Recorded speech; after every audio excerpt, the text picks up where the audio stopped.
Hey, how's it going, guys? Welcome back to Peach Monkey. Chongo here, and today I'm bringing you the game, The Stanley Parable. This game is bloody awesome for what I heard about, and I used to watch the Let's Play back in the day, but I didn't watch all of it. I had to make sure that I was going to play this game one day, and I finally have the chance to play it. So, enough talking, let's begin the game, because I have a feeling you guys already know what is to come.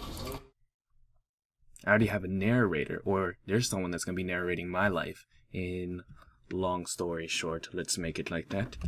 But you know what? It's taking quite a while to load. Oh. This is the story of a man named Stanley. Stanley worked for a company in a big building where he was employee number 427. Employee number 427's job was simple.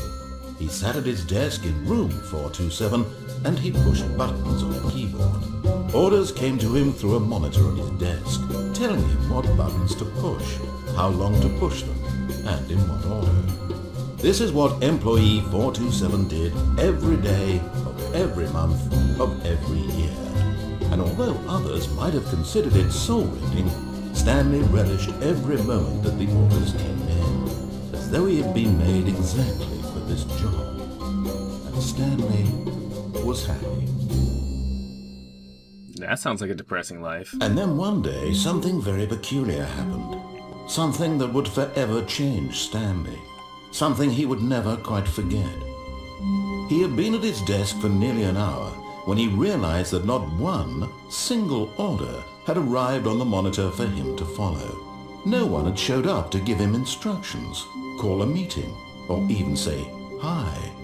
Never in all his years at the company had that happened, this complete isolation.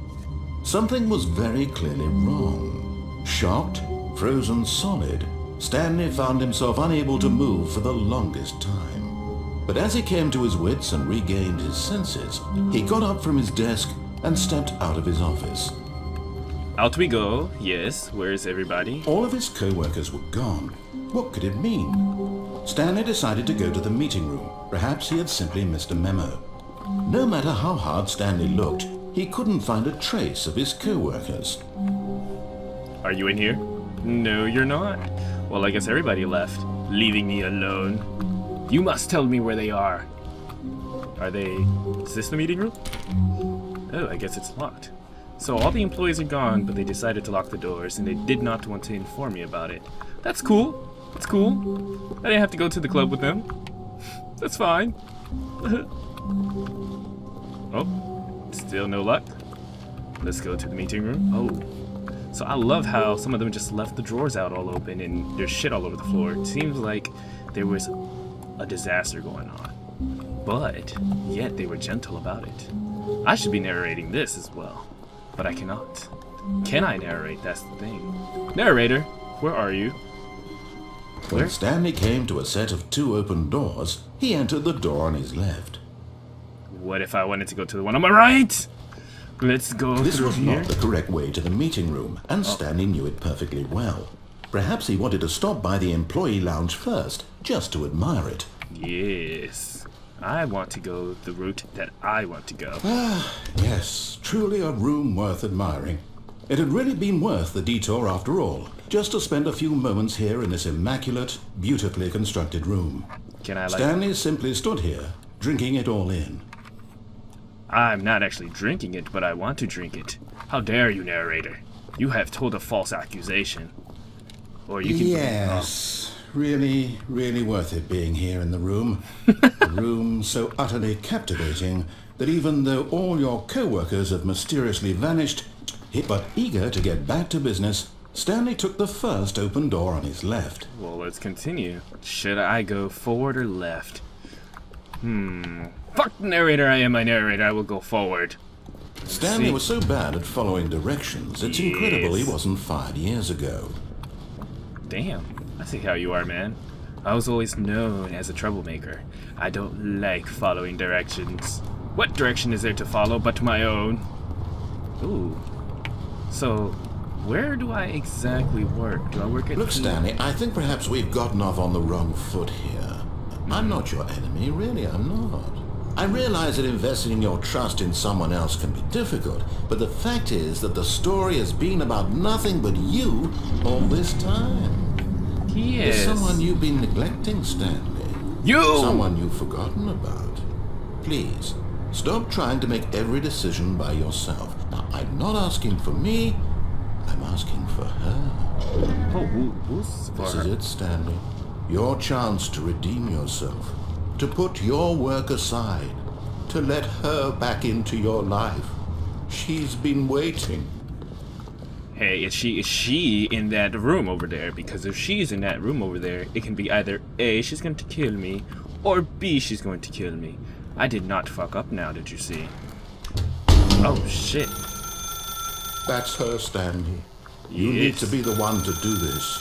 To reach out to her. No. If you can truly place your faith in another, No. then pick up the phone. No. I don't want to touch that phone. Hello? Nobody? Narrator? Narrator? You are Oh, Stanley, gone? is that you? Hold on, sweetie. Sorry to keep you waiting. I'm just pulling the bread out of the oven. Hey, baby. All right. Oh. Okay, there we go. All right, now, I want you to come in and tell me all about your day. Whoa. Gotcha. Oh, come on. Did you actually think you had a loving wife? Who want to commit their life to you?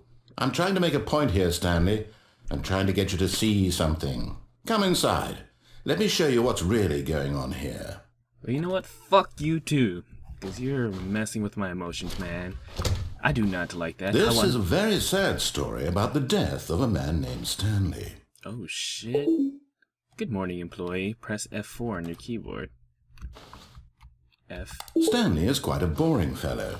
He has a job that demands nothing of him, and every button that he pushes is a reminder of the inconsequential nature of his existence. That is kind of sad. Let's press L, shall we? They put it on the opposite end of the keyboard. Why would they put it so Look at far him away? there, pushing buttons, doing exactly what he's told to do. Now he's pushing a button. Now he's eating lunch. Now he's going home. Now he's coming back to work. One might even feel sorry for him, except that he's chosen this life. Hey, you're the one that's giving me my life. I have not chosen what I wanted to do yet.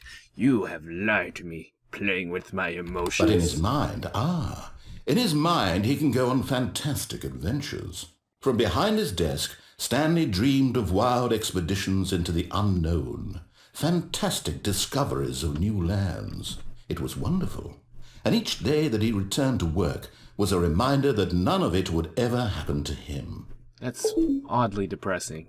I do not like this job. I do not like it one bit. I do not like it with the cat and shit. Press the DI button. And so he began to fantasize about his own job. First, he imagined that one day while at work, he stepped up from his desk to realize that all of his co-workers, his boss, everyone in the building had suddenly vanished off the face of the earth. The thought excited him terribly. Press K to spend time with the boys. So I guess this whole thing is just an illusion? Am I just daydreaming about it? So he went further. He imagined that he came to two open doors and that he could go through either. At last, choice. It barely even mattered what lay behind each door. The mere thought that his decisions would mean something was almost too wonderful to behold. Okay then. As he Oh, wandered shit. through this fantasy world, he began to fill it with many possible paths and destinations. Down one path lay an enormous round room with monitors and mind controls. And down another was a yellow line that weaved in many directions. And down another was a game with a baby. And he called it the Stanley Parable.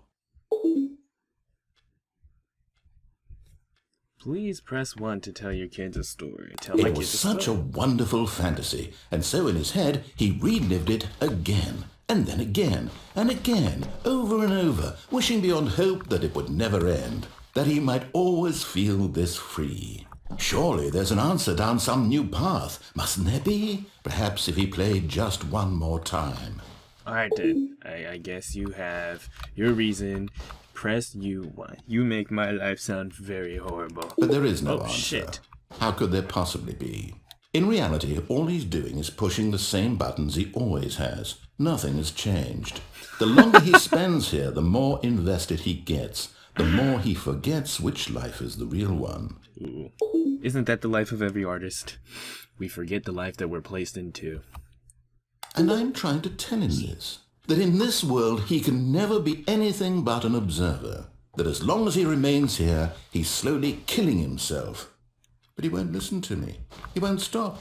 Here, watch this. Stanley, the next time the screen asks you to push a button, do not do it. Should we press the button? Should we press the V button, you guys? You know what? Fuck it. We're gonna wait. Only because he changed my life to a house life, and it is no fun. I do not dig it at all. I want to walk around in the parable of Stanley. V, to be at work. Oh my god, he's making it tempting. Nothing is oh shit, I thought this was gone. Nope. You lied to me. Press V to be at work in the morning. Fine. You see? Can he just not hear me? How can I tell him in a way that he'll understand that every second he remains here, he's electing to kill himself? How can I get him to see what I see? How can I make him look at himself?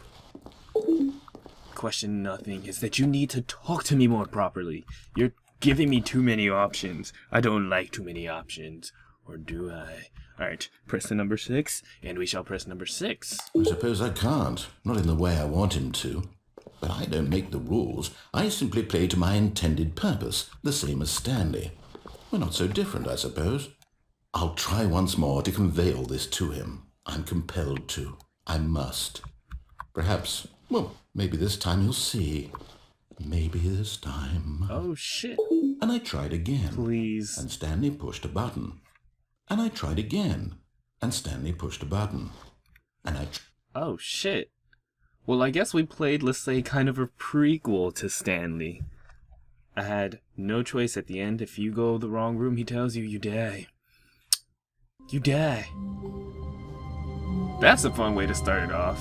It was basically like I was in limbo. He just resetted my life for me. Like, nope, you gotta go back to work and live your miserable life. I learned to think your name is Stanley. I do not like you, Mr. Narrator. You need to stop narrating my life before I eat your face.